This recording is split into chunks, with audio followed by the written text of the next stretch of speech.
Hi, Shannon Waller here, and welcome to Inside Strategic Coach with Dan Sullivan. Dan, we were just talking about the context that you pay attention to with regard to entrepreneurs, and you said something I found incredibly intriguing, as usual, which is you said you always pay attention to the general economic situation, the environment that entrepreneurs are in. And I wanted to talk today about because things are changing. Things are looking a lot more uncertain. There's lots of predictions coming out there. So I'd love to get your take on what is the current economic situation that entrepreneurs need to pay attention to, and how can they be successful? How can they win in this current economic climate? I remember when we were about halfway through COVID, so this would be the middle of 2021, through it in the sense of lockdowns and everybody operating by Zoom rather than in-person meetings. And I had everybody say, identify all the progress that they had made. And a theme kept emerging in the room. And we said, someone asked the question, how long before we get back to normal? And, it was really, really interesting. Normal in my mind, sort of mean that you're going back to the way things were. And then there was a discussion. People agreed that things had really changed, had already changed during the period of the first year of the pandemic and lockdowns, and that there was still more change ahead. And a lot of this had to do with the economy, because in virtually every country, the economy had lost ground. It had enormous negative impact on some of the entrepreneurs because of their particular industries, and in others, they had shot way ahead. Financial really shot ahead. Real estate, residential real estate really shot ahead. And so I said, you've all been through other things like this, '07 to '09, the subprime meltdown in the United States. That was a huge disruption. But I said, I want you to entertain something, and that is, what if the next 25 years, starting right now, is just nonstop disruption after disruption after disruption, because that's what I'm reading is going to happen, because we kind of lived in the post-Second World War era that logically should have stopped when the Soviet Union collapsed, because the whole setup of the world, which the United States basically protected, and in a certain sense, the United States financed the first truly global economy. They provided money, they provided markets, they provided protection of all transportation in the world. The military did, and the Navy especially. And starting around 1991, 1992, the whole purpose for that post-war setup was so that the United States didn't have to fight a European war against the Soviet Union. So where the Soviets created an iron curtain to keep all their countries in, the United States and all their allies created a prosperity curtain surrounding the Soviet Union, where everybody outside of the Soviet Union, their economies went up. They were doing things that they had never been able to do before. The trade was enormous. But the U.S. didn't do this for economic reasons. They did it for security reasons. They just didn't want to have another war, especially in Europe, with the Soviet Union. But in 1991, the Soviet Union quit. They just stopped. They didn't even ask anyone's permission. They just stopped, and it was such a good deal for all the other countries. The other countries basically ignored that the reasons for the deal were over. And China was one of the big countries that just took advantage of it. They just took massive advantage of it. But every country in the world did, because they were given free access to American finance. First of all, they were all protected by the U.S. military. And there was just unlimited amounts of capital, unlimited amounts of marketing, unlimited amounts of technology. But for the last 20 years, the U.S. has been thinking this over and say, we just don't want to do this anymore. More or less, to put it in a single sentence, they're cutting the rest of the world free and say, okay, you're on your own now. You've had your childhood, you've gone through your teens, and now you're an adult. So act like an adult And you can see it happening. And American politics is really about how fast this is going to happen. But the U.S. is going to come back essentially and work on itself now, and there was a lot of industries that were more or less abandoned in the United States because it was easier to ship the cost of manufacturing and the jobs over to other seas. And that's all over now. And it's a unique period in human history, and it's now over, but it's been kind of crumbling over the last 20, 30 years. So 30 years it's been since the Soviets collapsed. And COVID speeded up the process of the collapse because it interrupted all the supply chains out in the world. Not only the United States, but other countries are coming to the conclusion anything that's crucial to your economy, you got to have the supply chains in your country. The manufacturing has to be in your country. Mm-hmm. So more and more it becomes the United States, Canada, and Mexico as a single economic unit. Okay. Mm-hmm. And I've given strategic coach entrepreneurs books to read. One great one, Peter Zion is the thinker in the world who I think has the greatest take on everything that's happening. It's awe-inspiring, actually, how specific he is about things changing. So be thankful you're an entrepreneur, because if you were working for a large corporation, you just have zero job security right now because all the corporations have to shift. And that notion of employment security is a thing of the past. There's no employment security. Even CEOs, there's no employment security. Mm-hmm. So everything in the world is changing right now. Every industry is shifting. Every business is shifting. If this settles down in 25 years, I'd be surprised. Right. So just use COVID as an example of what you have to get used to. That's a big thought for a lot of people, because if your business got started in the last 25 to 30 years, you were used to a certain type of reality. And then you may think, okay, I had to get through this lockdown period. Now I can kind of go back to some of the things I'm familiar with. And what you're saying is, don't get comfortable. Don't get used to that. It's going to be changing for a long time forward. Yeah. And actually, it's created so many problems. We just did a podcast on friction. There's so much friction in the world right now that's entrepreneurial opportunity. Okay. So Dan, tell me more about that, because, and I do think entrepreneurs are uniquely positioned to, you actually used this term in our last podcast too, alert, curious, responsive, and resourceful. I'm super intrigued. How does this work? Well, one of the big things, people lose confidence when they lose their future. Mm. Okay. If you have a future that's predictable, you can have growing capability and confidence, because it seems like all business is a game that you can get better and better at playing.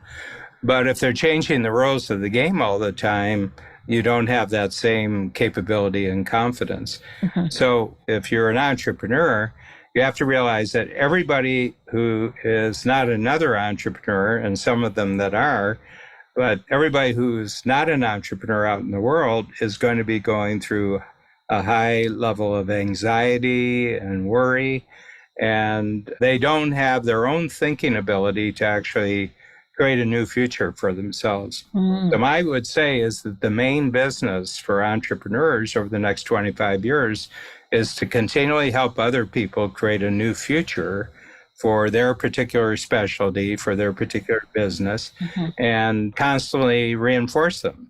Because in strategic coach, entrepreneurs do this every 90 days. And I've got clients who've been doing this every 90 days for 30 years. Mm-hmm. So they know how to adjust. They're very flexible. They're very, very alert. And I said, so you're kind of taken care of. I mean, you have to spend time every day, adjusting yourself and expanding your capabilities, but you're kind of okay. It's the world outside of the entrepreneurial world where things are dire, things are fraught with dangers, and they're real dangers. I mean, these are not imagined dangers. These are real dangers.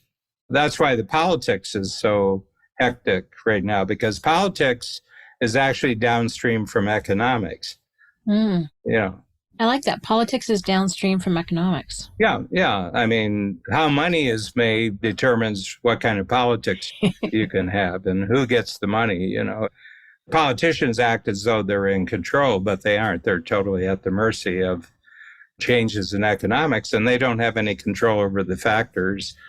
I mean, they can try to slow things down or try to control things, but I don't think politicians really have it. And the really smart ones are plugging into the changing economic world, and they're adjusting their thinking and they're adjusting their policies and the programs that they have.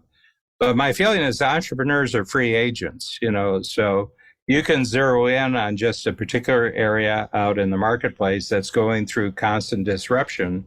And you can be an absolutely enormous hero to other people to actually help them think this through. I can speak from experience here because the agreement that put the post-world, the global economy in place happened when I was 6 weeks old. I was born 6 weeks before. It's called the Bretton Woods Agreement, took place in New Hampshire, big old great luxury hotel in New Hampshire in the United States. And that agreement, and everybody except the combatants, Germany wasn't in it because they were in the enemy, and Italy wasn't in it, and then Japan wasn't in it, and the Soviet Union wasn't in it. But the United States immediately offered it to everybody. They actually offered it to the Soviet Union, and they turned the deal down because being part of a worldwide team wasn't really their objective. Being in control of the world was their objective. So they didn't play well with others. Still don't. Yeah. So anyway, that's my take on it. So what we have is a method for doing this in Coach. And I've used it previously in various other downturns and when there's economic emergency of some sort going on. And you just pick your top 20 clients or customers, and you have breakfast, lunch, or dinner with them. So it's your dime, you're paying for the meeting. And the goal when you have the meeting is that you don't say anything about yourself, you don't say anything about your company, and you don't say anything about your products. Instead, you ask a question.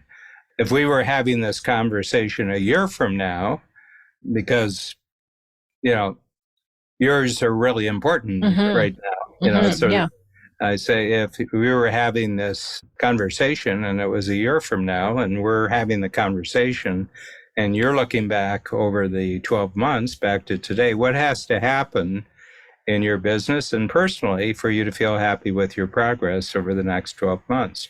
Okay. And I have to tell you, you're the only person in the world who's actually doing this with them. So you're the only person who is giving them your full attention and you're just listening. And this is the first time that they will have to actually say what's on their mind right now. You can take notes, tell them that you'd like to take notes so you can feed back their answer to them. And you say, for example, what dangers do you have right now that have to be eliminated 12 months from now? What opportunities do you have that you need to capture over the next 12 months? And what strengths do you have that you need to maximize? Okay. And you just have this conversation and you just keep asking them questions. I find generally if they set aside an hour for the conversation, the client, the other person, sometime during the hour will phone their scheduling secretary and said, free me up for another hour. I'm in a conversation. And the reason is they instantly know that this is maybe the only opportunity that they're going to get to actually put together a plan, a new plan, which creates a new future for them. And Dan, does this work across, you know, if you just sell products or distribute products and services, does it work across all industries? Yeah, because it's not about the industry, it's about the person. It's how is this person looking at the world, you know? Also, this is where I love what you said, to come in, don't talk about you, don't talk about your business, don't talk about your products or services. Your point here is just to listen. Do you also reflect back to them what you're hearing? Yeah, no, and then you go back and there's a letter that we have that you actually write, you know, it just recounts. And they don't remember saying any of these things. Because when you're really answering a question and you're really looking at your experience, you're not conscious of the words that you use. Mm-hmm. Okay. And so you reflect it. And all the strategic coach entrepreneurs who do this are amazed at how much business starts flowing during that next year. Mm-hmm. Okay. And people say, well, where was the money? I said, well, the money was there. They were just sitting on it because they didn't have a future. So they aren't purchasing anything. They're not investing in anything. They're just stuck. They're paralyzed. Okay. And what your hour of conversation and letting them express what's going to happen over the next 12 months did, they got to create a new future. The reason why they were sitting on their money is because they had no future. You just allowed them to create a new future. It's deceptively simple and incredibly effective. Yeah. And just to speak on the letter for a moment, because I do this process as well, and it's amazing. People are like, how did you know that? Yeah. And I'm like, well, you told me. It's really kind of fun. Yeah. So it's true. They really don't remember. The other thing is, Dan, it's like you're getting such incredible intel. Like you're getting food for your own business and for your value creation. Yeah, and you do that. I mean, it's 2 hours, and if you do it with 20 people over a quarter, it's 40 hours, plus the follow-up, maybe 50 hours, 50 or 60 hours. But it's the most useful thing you can do during that quarter for your business. Mm-hmm. And it's totally the most important 2 hours for them. Mm-hmm. Okay, so it's just pure value creation. Okay, and everybody who's done it reported back to me, oh, I thought this was going to be a really bad quarter, but it's turned out to be a really good quarter because things are flowing. And then these people that you talk to tell other people and say, you ought to really spend some time with this person. And so it turns into one of the biggest marketing breakthroughs that any entrepreneur can have, but you have to keep your mouth shut. As long as you don't talk about yourself, you don't talk about your product, you don't talk about your solutions, the opportunity just keeps getting bigger and bigger. Mm-hmm. Well, this is so powerful, Dan, because when things get uncertain, some people respond by withdrawing or pushing harder, selling. And what you're talking about is an approach where you connect personally, you increase, confidence in terms of relationship, you help people get really clear in their thinking, and it's not about you. Yeah, you prove in a very deep way who you actually are to the other person. You're not just a salesperson, you're not just somebody who's looking for their money. You prove who you are and you prove who you're about. Yeah. Because when it's not about you, it's about them. And that's essentially what a lot of people want to know. Are you about you or are you about me? There's a generosity to that conversation. We call it the DOS conversation in the program, but there's a generosity to that. You're giving, you're listening, you're reflecting back, you're giving them their future, as you talked about. Yeah. And the interesting thing is that there's a buildup of knowledge and wisdom on your part. If you do one, you're a lot smarter. If you do 10 of them, you're 10 times smarter. Yeah, I mean, you can reflect in the next conversation the knowledge that you've extracted from the previous conversation. So by the time you've done 20, you're probably the biggest expert on where the economy is going of any entrepreneur. Mm-hmm. Yeah, for your clientele. And what some of our clients have done is then they've shared that. And then they attract in even more people. It's like, here's what's happening in our corner of the world. And then they become the hub, which is you become an expert in what those dangerous opportunities and strengths areas are. And then people want to know more. And they're like, oh, I might have that one too. It's an incredible amount of such valuable information that you can contribute to other people. Yeah. Plus, your own confidence is way up because you're creating massive value. And I think one of the things that discourages entrepreneurs is they have no confidence if they can't sell something. Yes. But you are selling something. You're selling people on a new future. And all the money you could possibly ever have comes from people having bigger futures. Having a future, period, but having a bigger future. Mm-hmm. Yeah. I mean, it's counterintuitive because, I sell office supplies. Why should I be asking these questions about office supplies? And I said, because office supplies are just a way that you prove that you're valuable. But you having this conversation proves that you're 10 times more valuable than the person thought. Mm-hmm. Yeah.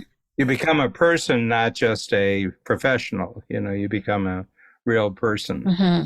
Who cares about the other real person on the other side of the table? Yeah. Yeah. I love this, Dan, and thank you, because I think a lot of people are in that kind of uncertain state with so much changing, and this is a tried and true process that absolutely works. Yeah, this goes back 25 years. Mm-hmm. Mm-hmm. And the point about without a future, people aren't going to buy you. No. And recognize that you can actually affect that. You don't have to wait for someone to figure out what their future is, just through these questioning process. And questions, as we mentioned in the last podcast, you don't know the answer to until they tell you.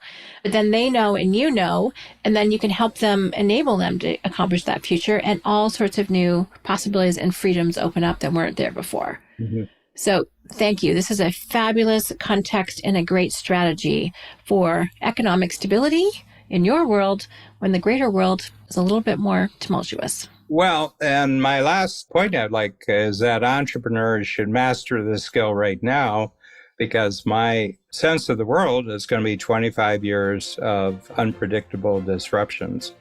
So if you get really, really good at this right now, it'll just grow in importance and impact over the next 25 years. Fabulous. Thank you so much, Dan. Thank you, Shannon.